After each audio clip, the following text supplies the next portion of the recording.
तो अभी मैं आपको डेटा में टैनी और बकेट लगाना सिखाता हूँ। ये टैनी और बकेट आप आपको सिखाने के लिए मैं इससे पहले एक थोड़ा सा एज अ सिंपल और डमी डेटा पे लेके जाता हूँ, क्योंकि आप उससे अप्रोच समझ पाएंगे इसका पर्पस क्या होता है, क्यों लगाया जाता है, किस तरह लगाया जाता है। तो सबसे पहले मैं एक आपको एज अ डमी डेटा पे ले आता हूँ। तो ये डमी डेटा है जिसके अंदर मेरे को पास और फेल की कैटेगरी ऐड करनी है, और मैं चाहता हूँ कि जो पास और फेल की कैटेगरी है उसमें एक रेंज ली जाए या एक परसेंटेज ली जाए। ठीक है। तो मैं इसे एज अ परसेंटेज वाइज ले जाता हूँ। तो अगर मुझे यहाँ पे परसेंटेज चाहिए, सिंपल, अगर आपको परसेंटेज किसी भी चीज़ की निकालनी है तो उसके लिए आपके पास एक न्यूमरेटर वैल्यू होती है और एक डिनोमिनेटर वैल्यू होती है। तो आपकी न्यूमरेटर वैल्यू होती है जो कि एक्चुअल जो आपको मिला है, और डिनोमिनेटर वैल्यू होती है जिस वैल्यू के अंदर से वो आपको नंबर मिला है। तो जैसे कि यहाँ पे न्यूमरेटर वैल्यू मार्क्स है जो कि आपको टोटल से मिला है। तो जैसे ही आप एंटर करेंगे तो आपको यहाँ पे एक परसेंटेज मिल जा रही है। तो जैसे ही फॉर्मूले को आपने नीचे तक ड्रैग किया तो आपको एक परसेंटेज आ चुकी है।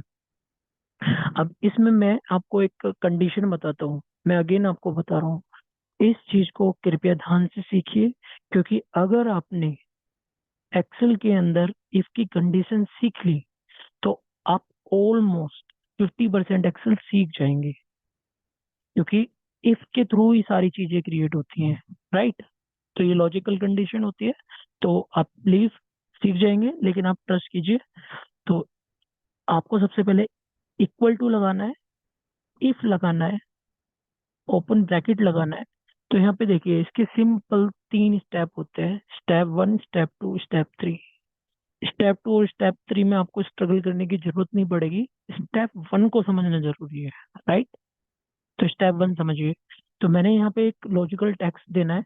तो लॉजिकल टेक्स्ट में क्या होगा कि जो मेरी ये वैल्यू है, परसेंटेज है, अगर ये ग्रेटर देन, अब ग्रेटर देन और स्मॉलर देन के सिंबल पे देखिए ध्यान, ग्रेटर देन यानी कि जो J2 वैल्यू है ग्रेटर देन 60%, 60%, अगर ये 60% हो जाती है तो उसकी जो आउटपुट है, यानी कि अगर 60% है तो आउटपुट में क्या आना चाहिए, सिंपल, पास।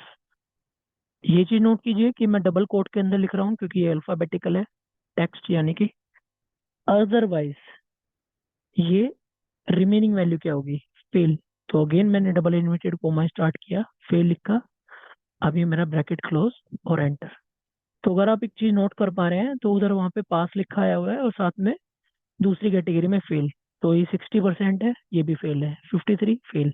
अब आप मेरे से पूछेंगे कि ये तो 60 है, ये क्यों फेल हुआ है, क्योंकि मैंने क्या वैल्यू कंडीशन दी है कि वैल्यू अगर ग्रेटर देन 60 हो, यानी कि इसका मतलब वो 60 को भी। लेकिन अगर आपने यहाँ पे इक्वल टू ऐड किया कि इक्वल ग्रेटर देन और इक्वल टू 60, और फॉर्मूले को जैसे ड्रैग करेंगे तो आप देखिए जो 60% था वो भी पास की कैटेगरी में आया है, क्योंकि अभी उसे as a equal to consider कर रहे हैं। राइट। तो ये इसकी इजीली कंडीशन थी। अगर आपको ये नहीं समझ में आई है मैं दोबारा आपको बता देता हूँ दूसरी लाइन में। तो अगर सपोज कीजिए कि इधर वैल्यू इफ से स्टार्ट होगी फॉर्मूला, इफ, ओपन ब्रैकेट लगाएंगे, अगर मैं यहाँ पे नंबर्स में रखता हूँ कि अगर मेरे नंबर लाइक 300 एंड अबव हो या फिर 250 एंड अबव, आप इस चीज को ध्यान से नोट करना मैं क्या बोल रहा हूँ, कि जो H2 मेरा सेल है, रेफरेंस सेल, ग्रेटर देन और इक्वल टू भी ले लेता हूँ मैं ताकि आपको कंफ्यूजन न रहे। 250 ये न्यूमेरिक है, अगेन ये न्यूमेरिक वैल्यू है, इसलिए मैंने कोई इन्वर्टेड कोमा नहीं लगाया है, डबल कोट, यानी कि ग्रेटर देन 250 हो, इक्वल टू भी। तो अब क्या, मैं इसे न्यूमेरिक में रखता हूँ सारी चीज को, तो ये वन आ जाए। अदरवाइज क्या आना चाहिए, जीरो, वन और जीरो की कैटेगरी। राइट। ब्रैकेट क्लोज करता हूँ, एंटर। तो आप नोट कर पा रहे हैं, एक बार मैंने उसमें स्ट्रिंग वैल्यू दी है, एक बार मैंने एज अ नंबर वैल्यू दी है। राइट। तो इधर देखिए ये यहाँ पे वैल्यू जो आई है मेरे पास एज अ स्ट्रिंग, और इधर नंबर। सेम सैंपल मैं आपको दिखा देता हूँ। अगर वैल्यू आपकी होती है नम टेक्स्ट, तो इफ, अगर ये वैल्यू इक्वल टू है, अभी तक मैं क्या लगा रहा था, इक्वल टू और ग्रेटर देन, लेकिन यहाँ पे ग्रेटर देन का कोई मतलब नहीं है क्योंकि ये वैल्यू टेक्स्ट है। तो अगर ये इक्वल टू होता है किसके, पास के, इसलिए मैंने डबल इन्वर्टेड कोमा से स्टार्ट किया है। अगर ये पास के इक्वल टू होता है तो इसको हम वन, अदरवाइज जीरो। अगर ये पास आएगा तो वन हो जाएगी, अदरवाइज जीरो हो जाएगी। तो आप ये ध्यान दीजिए कि जहाँ पे मेरी वैल्यू टेक्स्ट होती है मैं डबल कोट लगाता हूँ, जहाँ पे मेरी वैल्यू नंबर होती है सीधा नंबर पुट करता हूँ।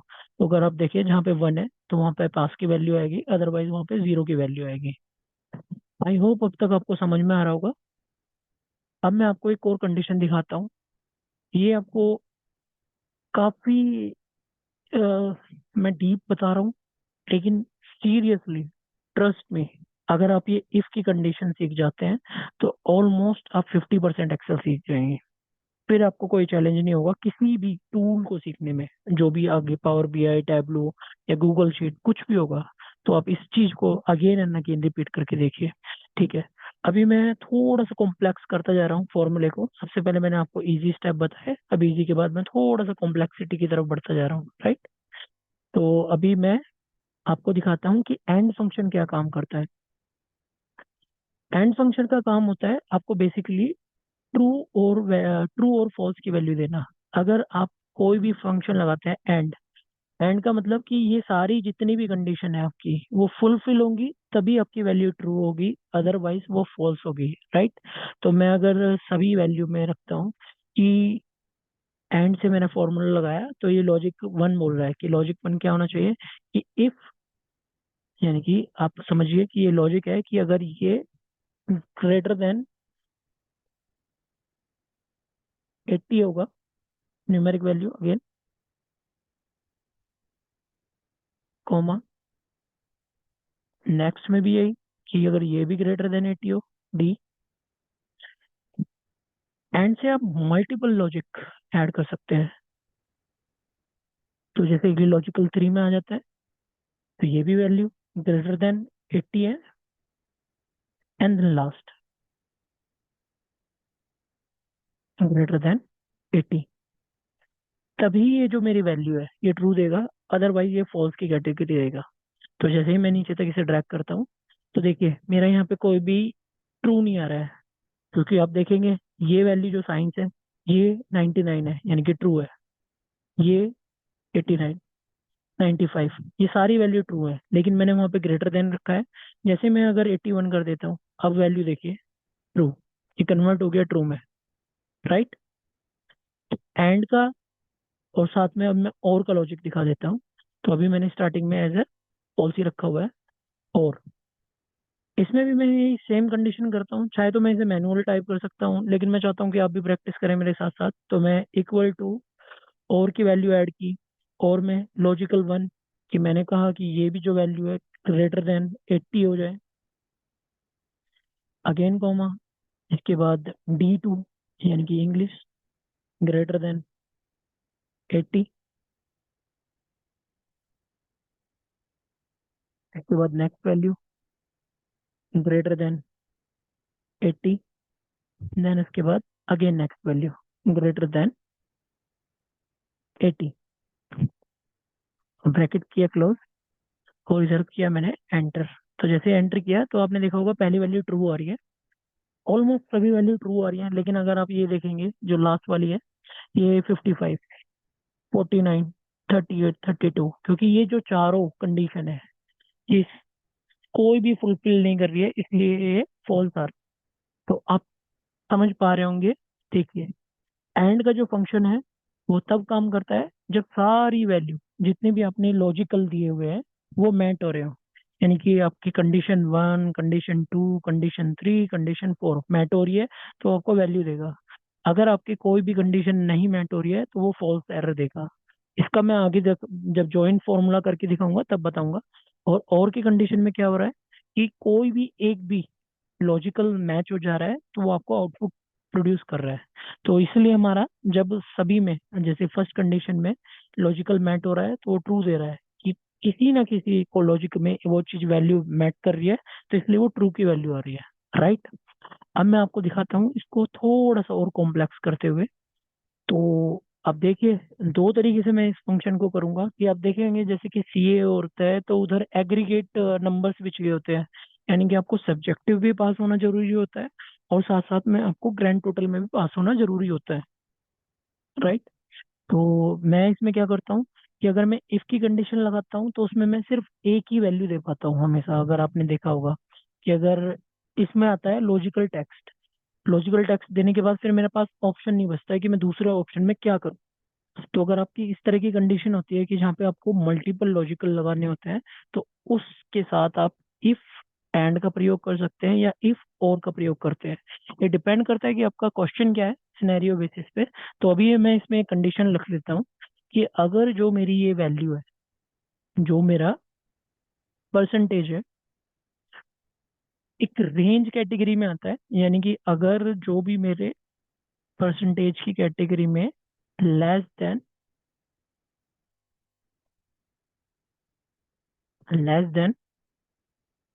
40% है, तो उसका आउटपुट क्या आना चाहिए। मैं इसको ग्रेड रख सकता हूँ सी। ये न्यूमेरिक नहीं है तो इसलिए आप इसे डबल कोट में रखेंगे। तो ये मेरी ट्रू आ जाती है सी तक। उसके बाद क्या प्रॉब्लम आती है, अब मेरी सिर्फ इसमें फॉल्स कंडीशन बचती है। इसके बाद मेरा फॉर्मूला खत्म हो जाता है, इससे ज़्यादा मैं कोई कंडीशन ऐड नहीं कर सकता हूँ। अब आप इसमें चाहें तो एक और इफ की कंडीशन ऐड कर सकते हैं। तो फर्स्ट इफ ने क्या दिया, फर्स्ट इफ ने जो हमें वैल्यू दी वो फर्स्ट कंडीशन को मेट कर रही है। सेकंड इफ ने जो वैल्यू दी है कि अदरवाइज ये होता है, तो आप इसमें अगेन एक कंडीशन दे सकते हैं। लेकिन अगर वहाँ पे इसमें रेंज की कंडीशन है तो आप इसमें दो कैटेगरी भी रखेंगे। तो उसके लिए आपको ई एंड वैल्यू ऐड करनी पड़ेगी, यानी कि आपकी जो भी वैल्यू है इस सेल में, यानी कि जो J2 है वो ग्रेटर देन 40 हो और इक्वल टू बी, यानी कि हमने लास्ट टाइम में 40 लेस देन लिया था तो 40 वो वहाँ पे होता है। तो ग्रेटर देन 40 हो और इक्वल टू,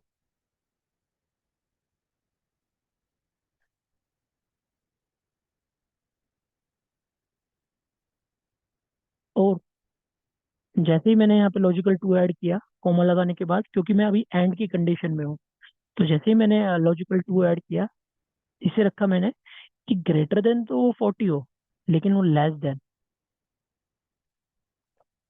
इक्वल टू, या फिर सीधा लेस देन 60% हो।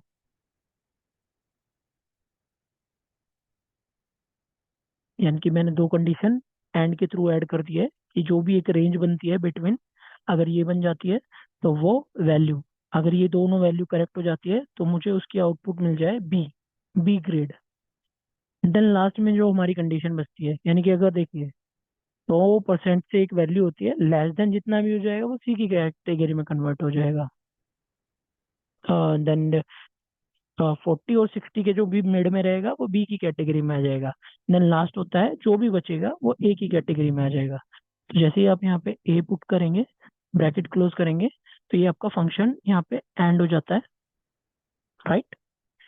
उसके बाद दूसरा फंक्शन जो कि फर्स्ट का इफ है वो यहाँ पे क्लोज हो जाता है। एंटर करेंगे तो आप देखिए जैसे फॉर्मूले को आप पेस्ट करते जा रहे हैं, जहाँ यहाँ पे आपकी परसेंटेज है बी, क्योंकि कोई भी 40% से नीचे नहीं है। अगर 40% से नीचे जाना है तो इसके हम जो वैल्यू है इधर किसी सब्जेक्ट में और डाउन कर देते हैं, लाइक 35 कर देते हैं, तो आप देखेंगे सी की कैटेगरी भी यहाँ पे क्रिएट हो चुकी है। तो हालांकि ये थोड़ा सा फर्स्ट टाइम आपको टफ पड़ेगा क्योंकि ये इजी फॉर्मूला नहीं है, लेकिन ट्रस्ट मी, अगर आप ये सीख जाते हैं तो ऑलमोस्ट आप एक्सेल में 50% सीख जाएंगे। जितना भी हो सकता है इसकी प्रैक्टिस कीजिए। मैं आपको और भी ज्यादा सिनेरियो डिस्कस कर सकता हूँ इसके ऊपर, लेकिन आप प्रैक्टिस कीजिए। ये सबसे सिंपल सिनेरियो मैंने आपको डिस्कस किया था और दिखाया है। अब मैं दोबारा आपको अपने डेटा की तरफ ले जाता हूँ, या उससे पहले मैं एक और आपको एग्जांपल दे देता हूँ। जैसे कि मैंने आपको बताया है कि किसी किसी कंडीशन में क्या होता है कि हमें सब्जेक्टिव पास भी होना जरूरी होता है और फाइनल स्कोर में भी जरूरी होता है पास होना। तो मैं, जैसे कि सीए में मैंने सुना है कि एग्रीगेट मार्क्स उसमें कंसिडर किए जाते हैं, तो मैंने इफ का फॉर्मूला अगेन स्टार्ट किया, इक्वल टू इफ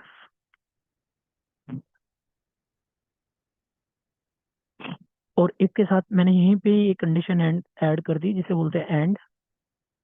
अब एंड में जो मैंने सबसे पहले ये कंडीशन रखी थी कि जैसे कि मेरा ये जो वैल्यू है वो ग्रेटर देन 80 रखा था मैंने, तो मैं 80 रख लेता हूँ अगेन।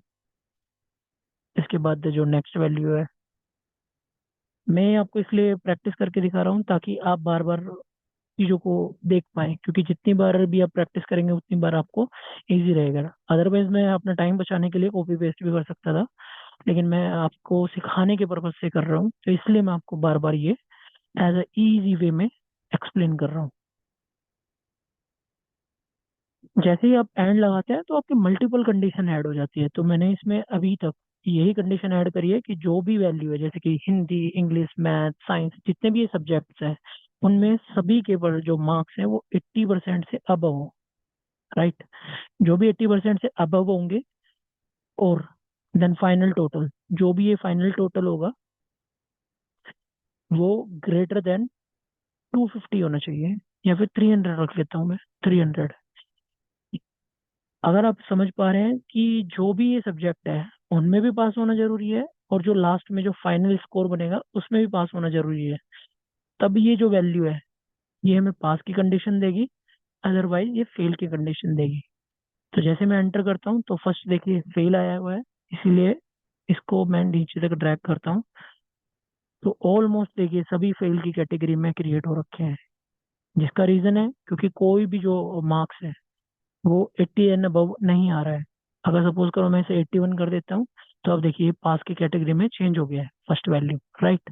लेकिन अब आप देखेंगे कुछ ऐसे हो सकते हैं कि जिसके एज अ सब्जेक्टिव वो सभी में पास हो 80 80 80, लेकिन फाइनल स्कोर में लेस देन हो। तो अगर मैं देखता हूँ कि एक कंडीशन में ले लेता हूँ इधर ऐसे सैंपल के लिए कि मैंने इसको 81 और इसी वैल्यू को रिपीटेड कर देता हूँ नेक्स्ट सब्जेक्ट्स में भी, तो इसका जो स्कोर है वो 324 पहुंच जाता है। जैसे मैं 81 81 81 ऐड करता हूँ तो इसकी वजह से ये पास हो जाता है। अगर सपोज कीजिए कि ये एज अ 81 81 81 सब्जेक्ट में ला रहा होता, और इधर इसका जो स्कोर होता है 250, हालांकि लॉजिकली पॉसिबल नहीं है क्योंकि मेरी कंडीशन मैच नहीं करती, और जैसे मैं एंटर करूंगा तो ये अगेन फेल की कैटेगरी में आएगा क्योंकि मेरे एग्रीगेटेड मार्क में मैंने 300 रखा हुआ है।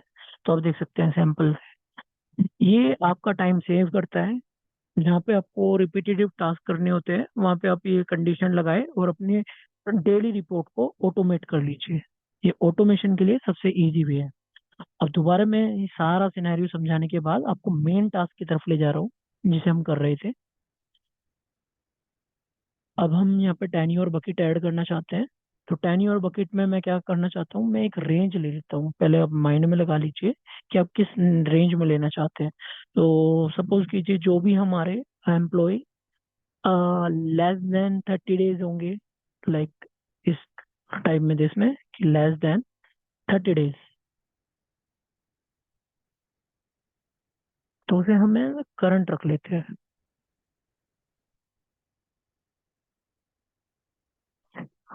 इसी तरह जो भी ग्रेटर देन 30 हो जाएंगे, और उसी के अंदर 60 की जो कैटेगरी है, और less than 60, greater than 30 days, और less than 60 days,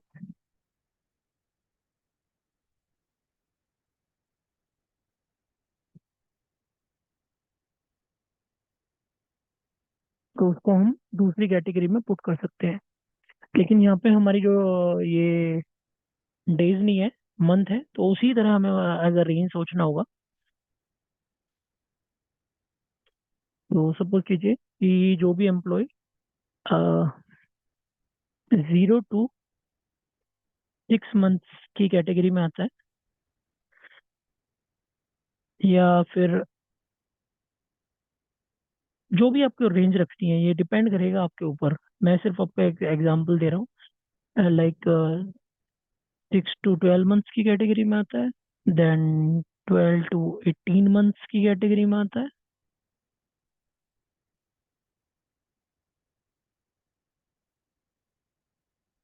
then 18 to 24, N या फिर 24 प्लस अब रख सकते हैं। तो उसी तरह आप इन बकेट के नेम रख सकते हैं, जैसे कि आप सपोज कीजिए यही नेम रख लीजिए जो बकेट मैंने यहाँ पे ऐड किया है, लेकिन अब आपको इसे अपने फॉर्मूले में पुट करना है।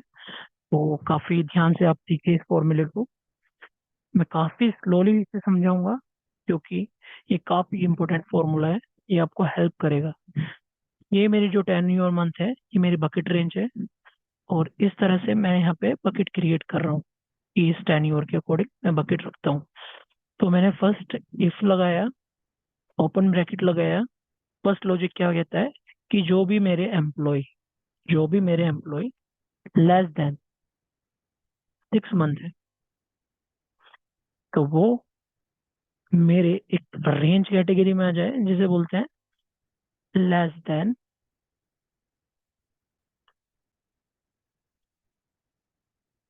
6 मंथ। तो यानी कि ट्रू वैल्यू आ चुकी है। अब फॉल्स वैल्यू अगर आती है तो किस तरह से आनी चाहिए थी, या तो इससे ऊपर अबव में आ जाए। लेकिन अभी मैंने क्या किया, ये एक कंडीशन दी, कंडीशन की आउटपुट आई, लेकिन अभी मुझे इसमें मल्टीपल बकेट क्रिएट करनी है क्योंकि मैं आपको रेंज दिखा चुका हूँ सैंपल के लिए। तो अभी क्या होगा कि फर्स्ट मेरी कंडीशन हो चुकी है, अब दूसरे के लिए मैं अगेन इफ लगाता हूँ। और अगेन मैंने एक रेंज की कंडीशन रखी है, तो इफ के साथ मुझे एंड ऐड करना होगा। तो इफ के साथ मैंने एंड किया, रेफरेंस सेल को सिलेक्ट किया। रेफरेंस सेल को सिलेक्ट करने के बाद मैंने इसे कहा कि अब ये जो वैल्यू है ग्रेटर देन और इक्वल टू 6 होना चाहिए। और ये वैल्यू T2 जो रेफरेंस सेल है लेस देन और इक्वल टू, ये डिपेंड करेगा कि आपके क्या सिनेरियो है, लेस देन 12 होना चाहिए। अगर ये दोनों कंडीशन मैट हो जाएगी तो जो इसकी रेंज होगी वो क्या होगी, वो होगी बकेट रेंज, यानी कि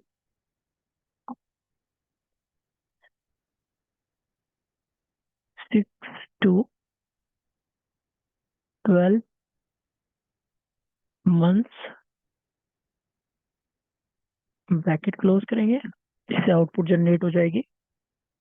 अब जैसे ही ये आउटपुट जनरेट होती है, अदरवाइज हमारी जो कंडीशन रहेगी वो कैसे रहेगी, सेम चीज को रिपीट करना है। चाहूँ तो मैं टाइम बचाने के लिए इसे कॉपी पेस्ट कर सकता था, लेकिन मेरा अगेन मोटिव यही है कि आप प्रैक्टिस करें। जितना प्रैक्टिस करेंगे उतना ज्यादा सीखेंगे। तो अब मैं इसमें अगेन एक इफ की कंडीशन लगाता हूँ। इफ की कंडीशन में अगेन मैं सेम वही रिपीटेड टास्क करता हूँ, इसके साथ एंड, क्योंकि मुझे एक बिटवीन रेंज रखनी है। तो मैंने क्या किया कि अगेन T2 ग्रेटर देन और इक्वल टू, क्योंकि मेरी फर्स्ट कंडीशन में 12 का कवर नहीं हो रहा था, इस वाली में कंडीशन में 12 कवर हो रहा है। ये डिपेंड करेगा कि आप अगर पहली कंडीशन में इक्वल टू भी रखेंगे तो वो 12 हो जाएगा, और देन ग्रेटर देन 12 होगा तो वो 13 की कैटेगरी में आएगा। ये आपकी चॉइस है। तो equal to and greater than 12, कि वो 12 भी आ जाए कंसिडर होके। और कोमा लगाएंगे, again T2 is less than 18, bracket close करेंगे। आपको आउटपुट चाहिए, आउटपुट के अंदर जो भी मैं मेरे को टेक्स्ट में रखना है, तो मैं रखता हूँ 12 to 18 मंथ्स।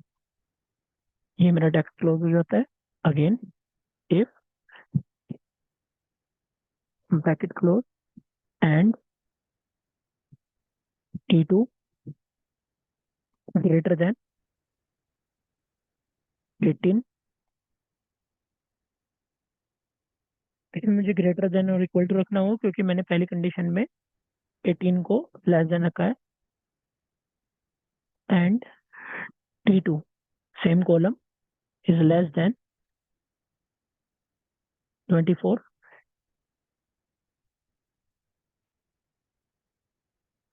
ब्रैकेट क्लोज करेंगे, रेंज बकेट सेलेक्ट कर देंगे, 18 to 24 मंथ, ब्रैकेट क्लोज। तो जैसे ही लास्ट कंडीशन बचती है कि अगर ये सारी कंडीशन होने के बाद अगर मेरी कोई भी कंडीशन क्रिएट नहीं हो पा रही है, तो रिमेनिंग जो बंदा होगा वो किस कैटेगरी में फॉल आउट करेगा, वो 24 प्लस की कैटेगरी में फॉल आउट करेगा, 24 प्लस अगेन ये टेक्स्ट होगा, तो 24 प्लस मंथ्स। अब हम इसे ब्रैकेट क्लोज एंटर करेंगे, तो देखिए ये फर्स्ट ब्रैकेट क्लोज हुआ है, जो कि हमारे जो 24 और 18 वाली ये जो कंडीशन है उसमें फॉलो आउट करता है। तो अब आप देखिए कितने ब्रैकेट क्लोज करेंगे वो हाईलाइट होते चले जाएंगे। अभी देखिए मेरा कर्सर यहाँ पे हाईलाइट हो रहा है। अभी जैसे मैं एक और ब्रैकेट क्लोज करता हूँ, तो देखिए ये यहाँ पे हाईलाइट हुआ है। अभी देखिए ये अब वो हाईलाइट हुआ है, देन ये इधर हाईलाइट हुआ है, और जैसे आप एंटर बुक करेंगे तो देखिए फर्स्ट कंडीशन में 24 मंथ्स, एंड देन इसी तरह देखिए। अभी मैं फिल्टर लगा के दिखाता हूँ कि ये रेंज कितनी अच्छी क्रिएट हुई है। देखिए रेंज क्या मस्त क्रिएट हुई है, जो मैं चाह रहा था कि लेस देन 6 मंथ। जैसे मैं लेस देन 6 मंथ क्रिएट कर सेलेक्ट करता हूँ और अप्लाई करता हूँ, तो देखिए लेस देन 6 मंथ का डाटा आ गया है। तो जैसे मैं दूसरी बकेट में फॉलो आउट करता हूँ, तो देखिए ये दूसरी बकेट का जो कि 12 मंथ तक की कैटेगरी में आता है। देन थर्ड देखिए, फोर्थ देखिए, एंड लास्ट 24। ये सारा 24 की लॉट में आ रहा है। आई होप कि ये आपको काफी समझ में आया है। अगर नहीं समझ में आया है तो आप मुझे कमेंट कीजिए, और अगर अच्छा लगा है तो अगेन मैं आपसे रिक्वेस्ट करूंगा कि अपने Wow. भाई के चैनल को सपोर्ट कीजिए, शेयर कीजिए, लाइक कीजिए, सब्सक्राइब कीजिए, और कमेंट फीडबैक शेयर करें, ताकि मैं नेक्स्ट टाइम उस चीज़ पे ध्यान रखूं और उसे रिपीटेड ना करूं। तो अभी मैं इसे पॉज करता हूं ताकि ये काफ़ी बड़ी वीडियो ना बन जाए। फिर मैं दूसरा सिनेरियो आपको दिखाता हूँ इसमें डेटा में।